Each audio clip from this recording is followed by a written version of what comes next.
adding in a short link or using like a URL shortener with that QR code has benefits to one, you can track it. So you know how many people scanned it, but also once you print that, you might, need to change the URL. Let's say the URL changed or somebody messed up. Well, with the short link, you can always go back and update that as needed. So. Welcome back, everybody, to another episode of The Pursuit of Purpose. My name is Chris Kiefer, and today I have Tim Leland, who is the founder of the world's shortest URL shortener, and that is t.ly. So I will let Tim explain kind of his background and how he got to where he is now, but just some context for the listeners. URL shorteners like Bitly that people are probably familiar with, t.ly. I think, and Tim, you can correct me if I'm wrong when I hand this over to you, but you've got over 400,000 users. It's a Chrome extension, but he's had a ton of success and he's been doing all of this as a solopreneur, which is even more impressive. So I'm excited to talk about how he's growing this and scaling this with a ultra lean team. But first of all, Tim, thank you so much for coming on. Yeah, thanks for having me on. It's great to get to talk about what I've been working on. Yeah, and then the second thing is just go ahead and give us like the 60-second, 90-second bio of who are you, where did you develop your skills, and then what, like, if I understand correctly from some other podcasts I've heard you on, you just recently made the leap to go full time on this. So I love knowing that. Was just talking to my business coach, like, what was the thing that made you say, okay, it's happening, I'm going all in? Because I feel like a lot of people have the idea and it's at varying levels of taking off, but there's something that you have to commit as an entrepreneur and say, this is no longer like a side hustle or a hobby, like I'm doing this. So take it away. Yeah, so I've been developing software since college. I got a computer science degree, so my first job was building software, and then I always have kind of been entrepreneur type person. I enjoy what can I do to build, or make some additional money on the side, that type of stuff. So started off just building websites for local businesses, and then eventually I started realizing that didn't scale very well because every website I'd have to start all over. So I decided to get into building more of apps, and kind of landed into like the Chrome extension store, started building extensions, and had a weather extension that kind of grew to close to 300,000 users at one point. And, is that still active? Yeah, still active. It's, I put some time into it, just not as much. And so, it makes some money. I have some pro features that people can upgrade. But what I learned is if you see, even on the new like Mac update now, there's like weather widgets and stuff like that. Like people don't really expect to pay for weather. So anyways, that was kind of my introduction to, building something, scaling it to, thousands of users. And then at a company I was working for, they needed a URL shortener, and I built one there, just internal. And that kind of exposed me a little bit to why a company would need it. And then eventually Google, I don't know if you've seen recently in the news, they've actually shut down Google Podcasts and a few other internal apps, but they're always doing that. Well, they announced in, I think it was 2017, 2018, that they were shutting down their Google URL shortener. And there was an extension that used the API. So what dawned on me is 1 million users that use that extension would be going to look for something new. And that's where I built just a link shortener extension, and it has grown to, that's where, you referenced the 450,000. That's grown to be pretty large, user base. And then on top of that, I built my own service, which is the t.ly, as like the SaaS product that people can use for free, but they also can sign up and pay monthly for more advanced features like custom domains and more analytics and just other things that people would want to be able to like manage their short links. And yeah, so I've been doing that since 2019, and just slowly been growing it, adding new features, and just a lot of it's just been like marketing. So, I build features, but then I would put some additional marketing content out there to bring more awareness and improve my search ranking. And then eventually, like you said, I decided in the past few months to actually go full time on it. So I was able to quit my job. Yeah, I'm curious. I would assume that first question would be how long ago did the thought of I could just be an entrepreneur and do this on my own? Was that like 10 years ago or 3 years ago or like, and even if if you didn't know how, it probably more recently T.ly was the pathway. But I'm curious, was this like you were hoping to do your own thing for a long time in your life, or was it just recently where this was like an exciting opportunity that you wanted to pursue? Yeah, if I go back, I would say like building the websites. I went from I built a few local businesses websites, and I went from thinking, okay, I built 5 of them. I'm charging this much a month. For me to quit my job, I'd have to build 1,000 of them, and immediately I was like, okay, that's not really scalable. So I guess if I go back, yeah, my end goal has been to eventually do my own thing, and a lot of that's just due to like my thinking. So when I got out of college, I went, got my first job. Wasn't a bad job, but I learned real quick, okay, I got to wake up, be here. And it was like, this was way before remote work and things like that. But I'd have to be there at my desk before 8 a.m. and I wasn't leaving until after 6. So I would walk in, it was dark. I would leave and it was dark. And I was like thinking, I don't know if I want to do this for the rest of my life. I wonder what other path is there. And then I started getting, I just kind of go deep into learning in different things. I started learning about like indie hackers, like indiehackers.com is a website. I got a lot of resources and a lot of interviews like this where people just talk about their story. But once I learned that I don't have to necessarily start like a massive company to be able to like go full time, I could just build something, especially on what the internet is, build it, get thousands or millions of people to use it, and then eventually possibly work on that full time and kind of get that freedom that I was looking for. Yeah, I think that I have a similar story of I got an engineering degree, went into structural engineering. My first job, I lasted 6 months. Same thing. Like it was when I got it, I was stoked. Big office building in downtown Portland, like 25th floor, beautiful view.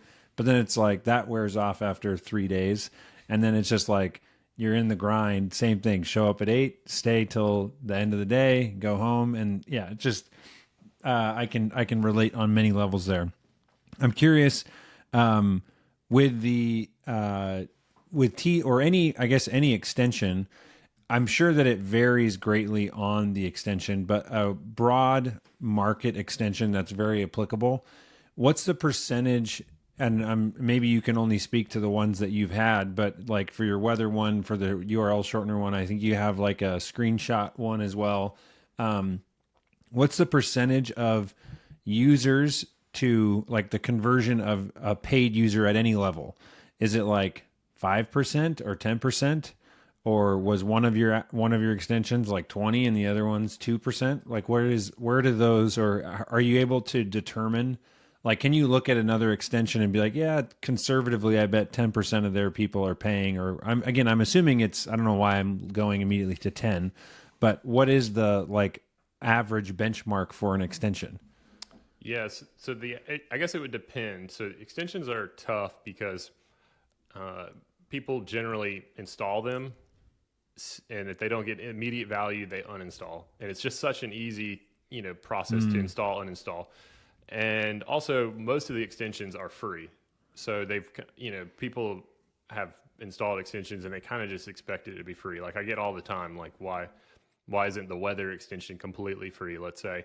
And it's partly because it, still costs me like hundreds of dollars to run a month. And, it's like a one-time upgrade. So I have to get X number of people to upgrade to really just support the extension. But so people expect it to be free and they will uninstall real quick. So the best thing would be, if you can look at extensions like maybe 1Password or some of these other ones where it's like the extension is not really the extension is just like an additional piece for the business versus like, It's like to make the thing that you're going to buy anyways easier or yes, integrated better. Yes. So like you really can't use 1Password without paying them. So I imagine theirs is, if anybody installs the extension, it's like almost 100% Right. conversion.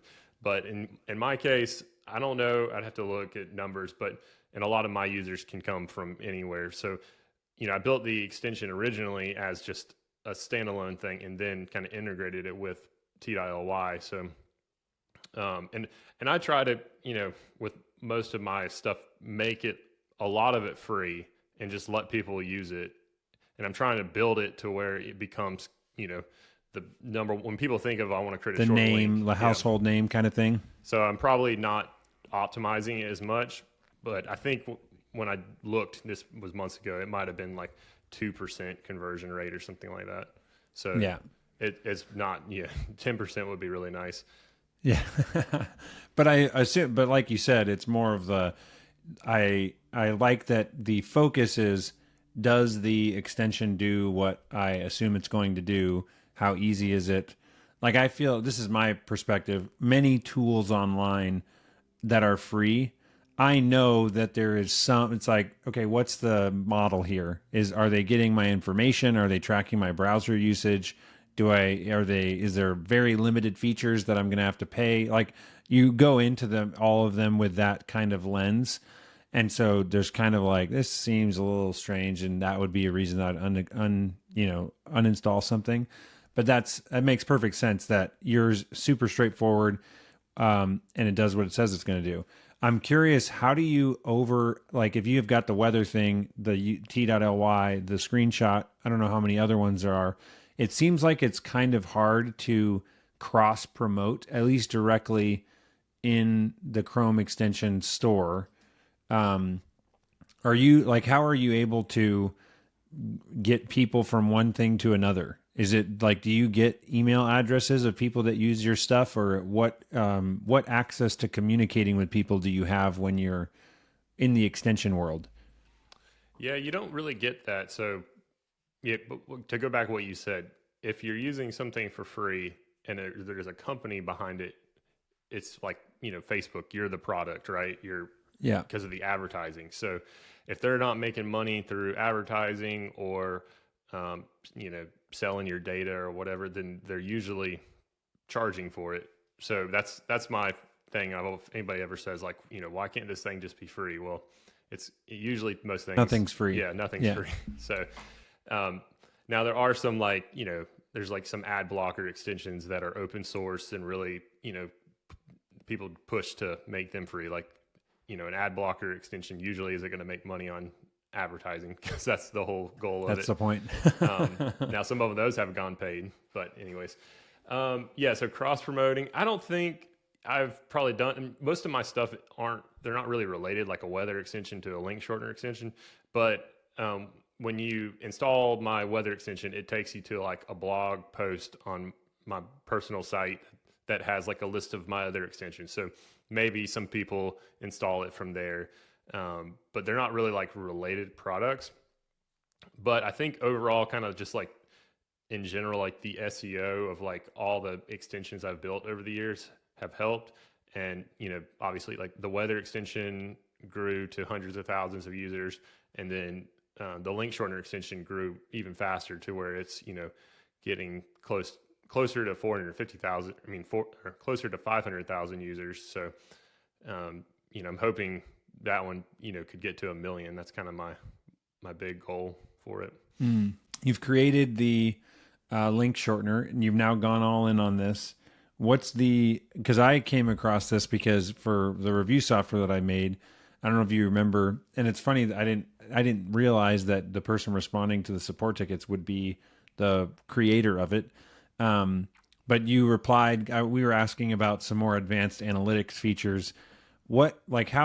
I'm curious, for 400,000 users and only a portion of them, because you can use it without making an account. But so the small percentage that have made an account, how many like support tickets or requests are you getting in a week or a month? And is it Yeah, like how, like what is the volume of your time that is spent just trying to answer questions? I'm sure sometimes it's ideas and then you're logging, okay, how valuable is this for other people? The standard software stuff.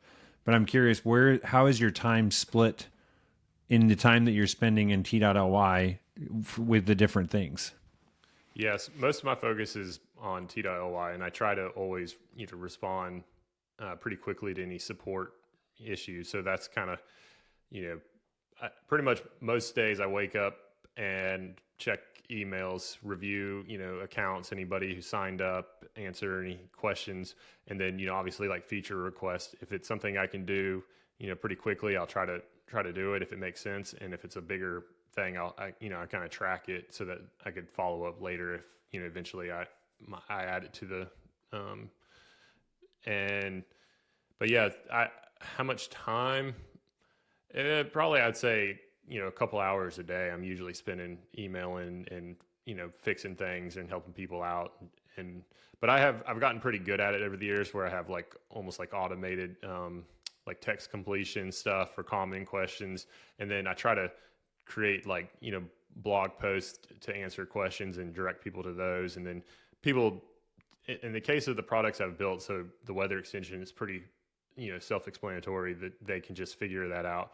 And then same with the URL shortener. If you're a marketer and you're looking for a URL shortener, you've probably heard of Bitly, and you kind of get the standard idea that you want to take a really long link, paste it in, get a short link that you can then share. And most people kind of get that. Now, some of the more advanced stuff, if they want to import a CSV file of thousands of links, I've created blog posts specifically for that. So I think people kind of just figure those out. And I've also worked for software companies and done, years of working with customers and watching how do they interact with software. So trying to make it as easy to use as possible. And then that helps to lower some of those things. Right. I'm curious where, first of all, a couple random, just fat rapid fire ones. Have you ever worked, or do you have a business coach? No business coach. I listen to tons of podcasts. Which is kind of like a virtual coach, I would say. Have you been in any peer groups or software communities of and where it's not just like a forum that you're in, but where you're meeting weekly or monthly with other software entrepreneurs to share ideas or kick around problems that you're trying to solve? Nothing that's recurring, but on indie hackers and on Twitter, I try to follow other people that are solo people or building apps similar to what I'm doing, and I've met with several of them and exchanged ideas and different strategies on marketing, and that's been real helpful. And then I think Rob Walling, is that the one you heard me on originally? Mm-hmm, yeah. So he just came out with a new book, the SaaS playbook. Yeah. So I listened to that day one, just went through it all, and his stuff is really good for what I'm trying to do. So. Oh yeah, Rob's book was fantastic. The SaaS playbook. It was I listened to it. I can't remember who told me, or it was there's a software called You Can Book Me. I interviewed Ben, who works there, and he was the one that suggested that. But Ben Dugavich from You Can Book Me, another great conversation with him. But the reason I ask all those things is because I would say that I'm definitely not like a software entrepreneur. Well, I guess I do fall into it. I'm not like a code deep in the weeds developer guy, but I have done some development.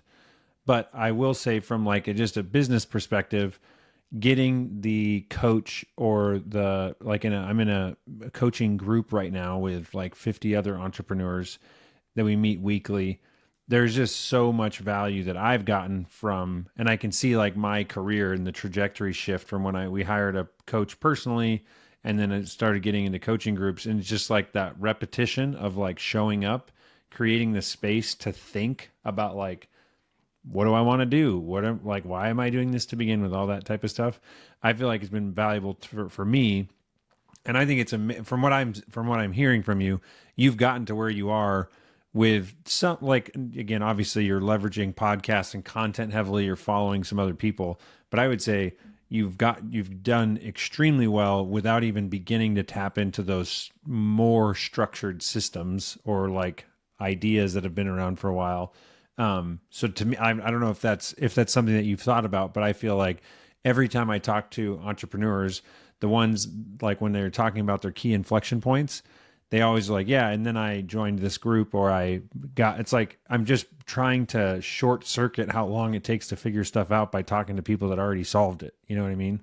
Yeah, yeah. I probably have gone the trial and error route of just like brute forcing to figure out what works, and probably that's maybe why it's taken me 10 plus years to finally figure out something that has grown big enough that I could go full time on it.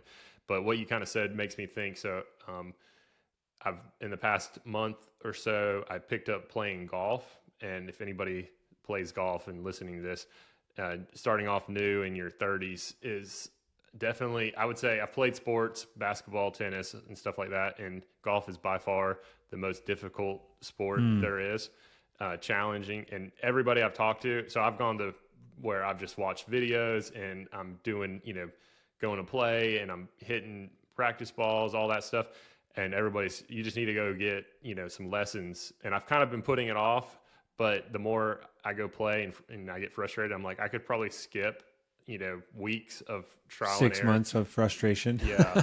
And so that's on my list to do is maybe next week or so go actually take a real lesson and see if they can help me fix some stuff. So I actually, it's funny because I think the first time I hired a coach outside of like playing basketball and having a coach, right, was like 3 years ago. And now I'm like seeing the benefit of that and like, where else can I get a coach in my life? Like I want a coach for my health, and I go to a CrossFit gym. So there's a coach there that's watching the movements and giving feedback and stuff. It's like, I'm like a huge advocate of find a coach to help just literally hold you accountable and comment on what they're seeing, and then if you can get a coach that is knowledgeable in the particular space, even better. But yeah, I think that's just so powerful. The couple other things I'm curious on is, have you heard of the SaaS Academy or Dan Martell? I think I've heard Dan Martell, just random videos, but not. So I'm curious because I just met him at our coaching group that I'm in. He came and spoke at it. But he has this book called Buy Back Your Time. I don't know if that rings a bell, but I would say, read it, but I've heard that. Yeah. Just because of what you are describing right now, I am stoked. Put it on your reading list or audiobook. I listen to all my books, but listen to it like in the next 2 weeks. It's going to absolutely change your life. It's so tactical.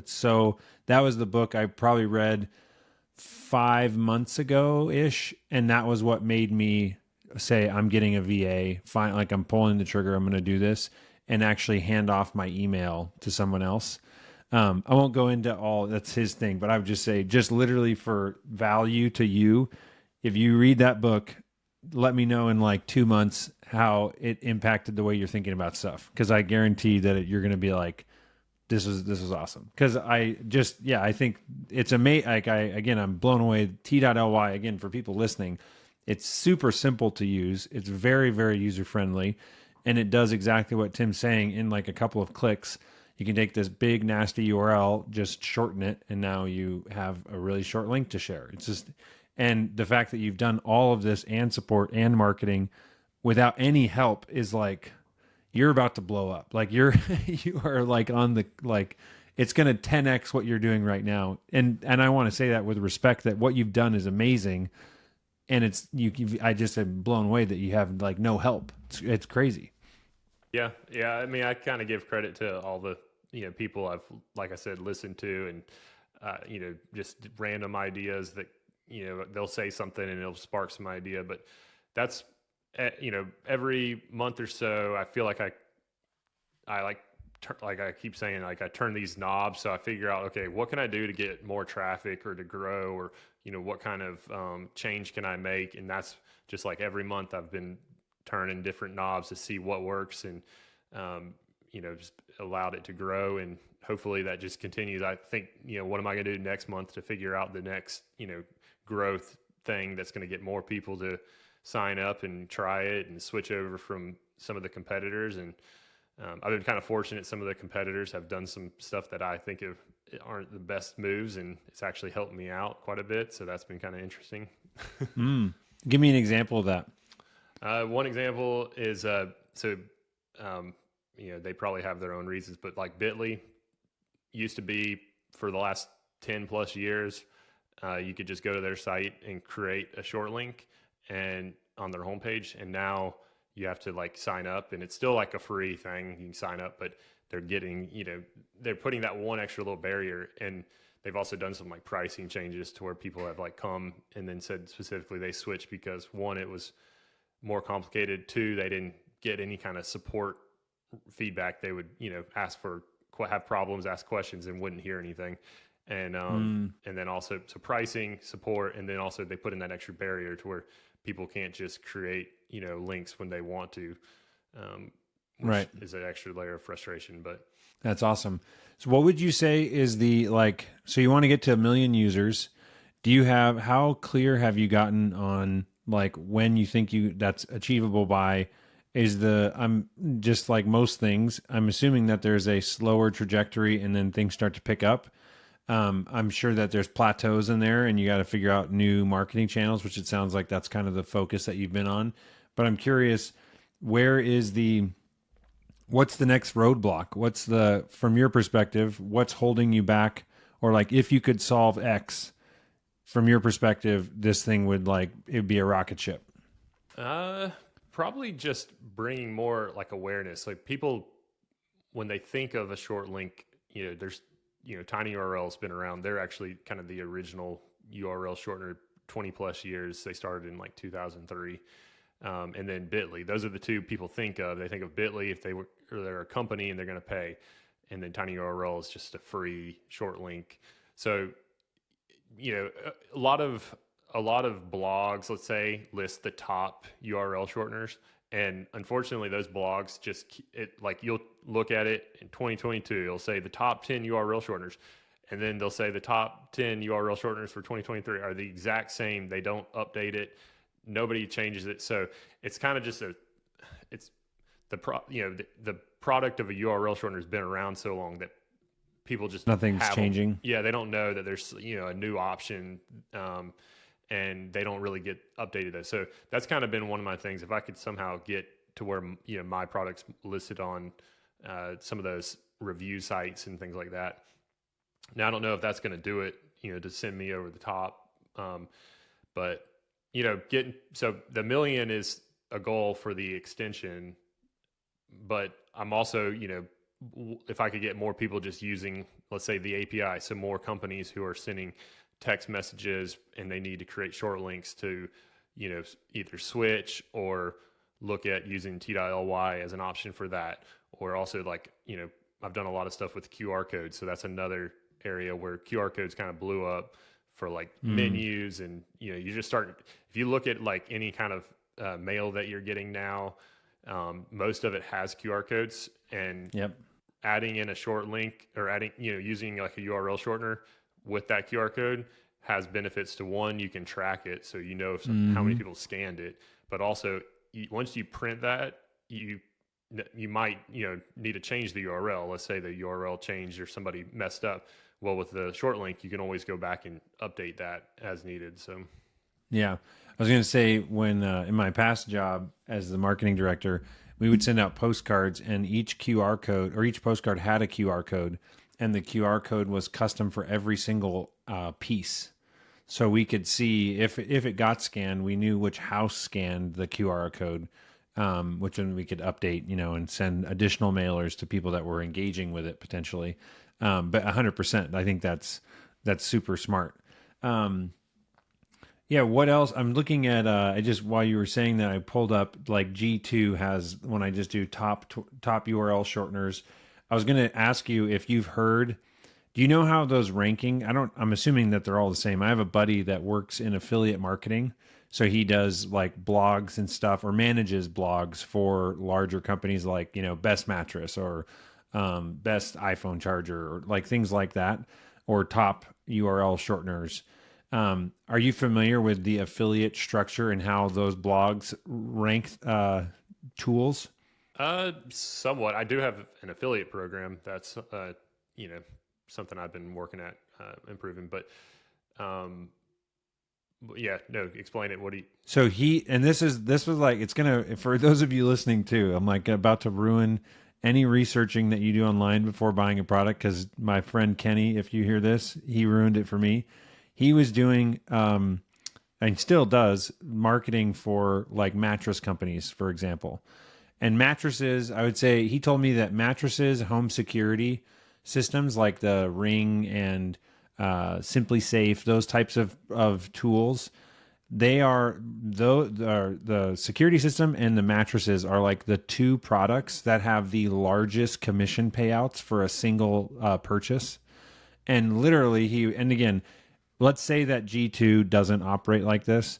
In Kenny's opinion, he says every single like review blog, it's all the exact same. And basically what happens is I'm G2. I'm just going to pretend like this is how G2 operates. I don't know, but this is exactly how, a handful of industries that he was in operated. So he said, let's say I'm G2. I go to Bitly and say, hey, we're updating our article for 2024. Do you guys have any changes to your commission structure? And Bitly's like, oh, it's nope, still going to be 20% of the next 3 years or of the first 12 months or whatever. Maybe it's a single payout of $100 if you get a new user or paid user. And then they go to GoLinks, which happens to be the second one on the list. And they're like, hey, Bitly is giving us 20% of commissions. And GoLinks is like, we can give you 25. And they're like, how many users do you have? And it's literally just a math game. And then they're like, oh, okay. And then we bump this one to the top. And now, and there might be some other things, not just commissions, because they don't want to lose credibility. But in more or less, like in the case of a tie or a toss up of like, yeah, they're all kind of the same. Literally, this is what Kenny was telling me for mattresses.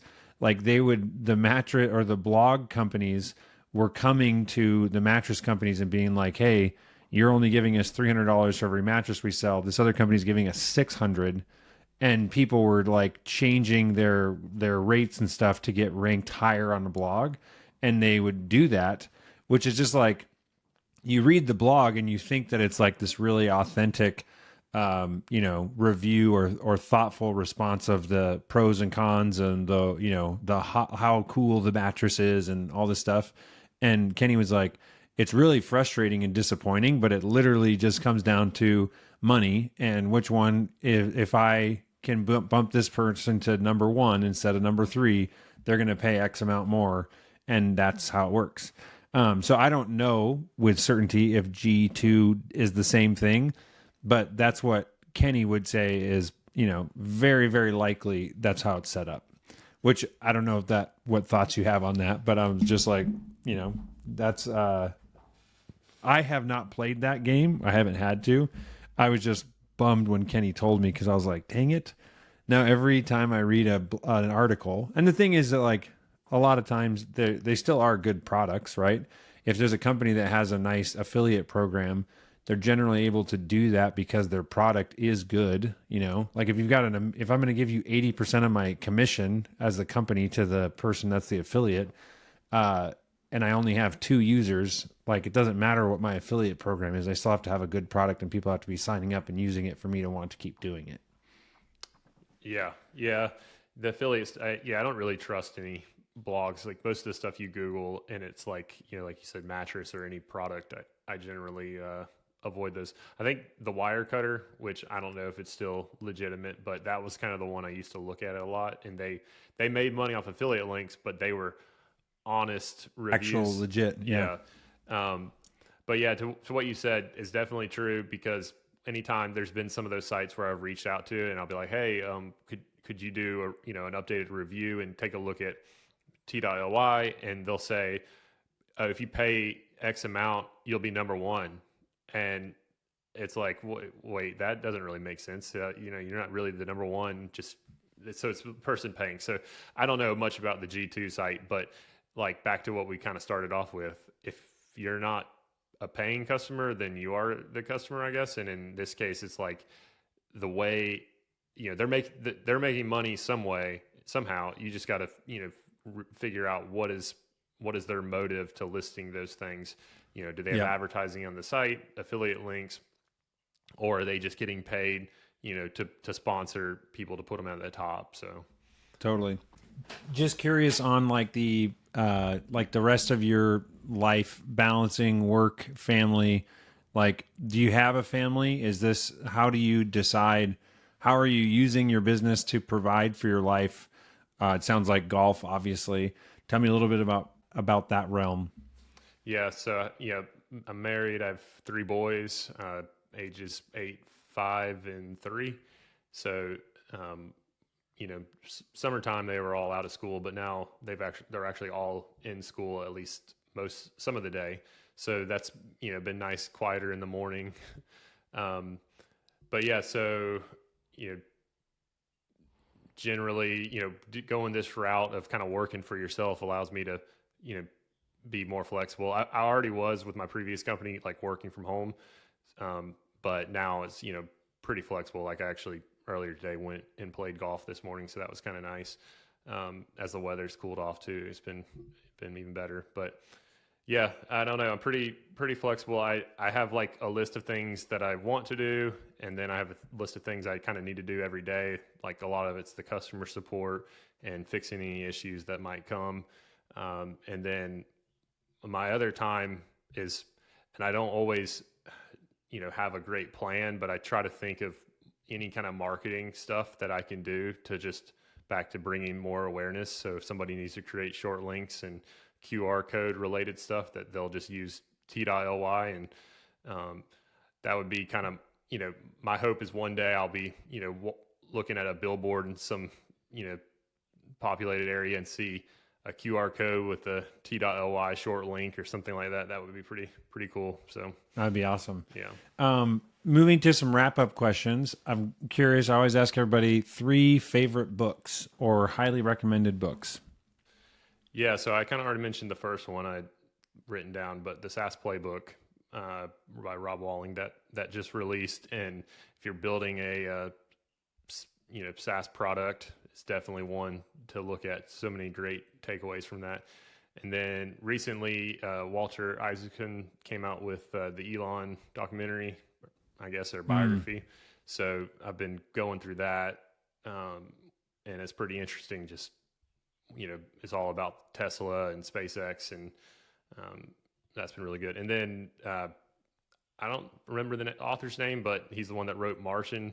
I recently read, I think he had another book called Hail Mary, which is another like space sci-fi kind of related book. So those are kind of my 2 business. So the book related. is the Elon Musk book. Is it just called Elon Musk? Yeah. And what's the author's name? Or Walter Isaacson. Yeah.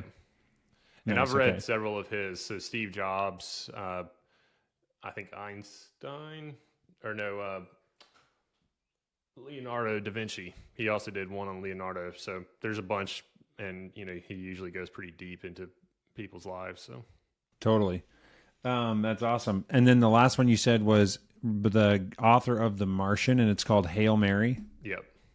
And that's about what? It's like sci-fi. So it's the term Hail Mary is because it's a Hail Mary project to blanking. So we're having a problem, so they're needing to get off of Earth, and they're sending a crew through to find another planet. Got it. That's probably a really bad explanation of it. I always make notes on the someday my plan was I ask everybody for book recommendations, and I'm making a database in Airtable. And so on my blog, I want to have like a list of all books that people have recommended, and then start seeing books that are more recommended by more people. You know what I mean? So anyways, I keep track of that in my little Airtable here to hopefully have a cool little thing if someone wants book recommendations, they can see what people have suggested. So last question is movie. You got a movie recommendation for me? Yeah. So I don't really watch a ton of TV or movies, but the ones that come to mind are more documentary type movies. But and I'm not sure. There's several of ones that are on Steve Jobs. Anything on the ones that I think there's one. It's just called Jobs, and then I think the other one is the guy that kind of started McDonald's. Maybe like the founder or something like that. Oh yeah, yeah. About Ray Kroc. Yeah. So those type of things kind of interesting. But yeah, I don't really watch a ton of TV or movies. Probably partly. So if you had to pick one of those ones you just mentioned, what would be the one you tell me? The Steve Jobs one. Just anything Steve Jobs. That's kind of back to another book. Is that one just called Steve Jobs also? I think it's just called Jobs. Well, there's several ones on Steve Jobs' life, but Steve Jobs documentary, The Man in the Machine in 2015. Does that sound right? And then there's the history of Steve Jobs. Probably. I don't know. I don't want to say which one's the best, but there's several of maybe Steve Jobs, The Man in the Machine. That looks like the one. Yeah, I think Ashton Kutcher was playing Steve Jobs. Oh, that one was like that's the one that's like a what's it called? Reenactment. It's a drama, not a documentary, right? Yeah. I know exactly which one you're talking. I think that one is called Jobs. 2013 Ashton Kutcher. Yeah. But you're saying that, so the movie, not the documentary. The movie. Yeah, we'll go with the movie. Awesome. And if someone wants to get in touch with you, how would you recommend that they do that? Probably Twitter. That's where I've been trying to, push people. So you can follow me on Twitter. It's Tim Leland, and send me a direct message, or you could find me. I have a cool email address. It's tim@t.ly. The best email. Very short. You should do t@t.ly, Yeah. That's... you have an alias for that? It's easy to do. Yep. Awesome. Well, Tim, I appreciate your time and coming on to chat about this. This was fun, and I'm excited to hear. Let me know how the Buy Back Your Time book goes, if there was anything that was interesting. I always love just collaborating with entrepreneurs, and if you've got any other books or ideas to kick my way, that's why I do this. So thank you so much, and we will be in touch. Yeah, thanks for having me on. Thank you for your attention and listening to this episode of The Pursuit of Purpose. Your feedback and comments mean the world to me. If you liked what you heard, please take a second, leave me a 5-star review on iTunes. If you've got suggestions for future episodes or just want to say hi, shoot me an email at chris@chriskiefer.com. Don't forget, I make it a point to include all the links to the books, movies, and resources mentioned on this episode in the show notes. You can see those directly below in the description or on my website, chriskiefer.com. Thanks so much, guys.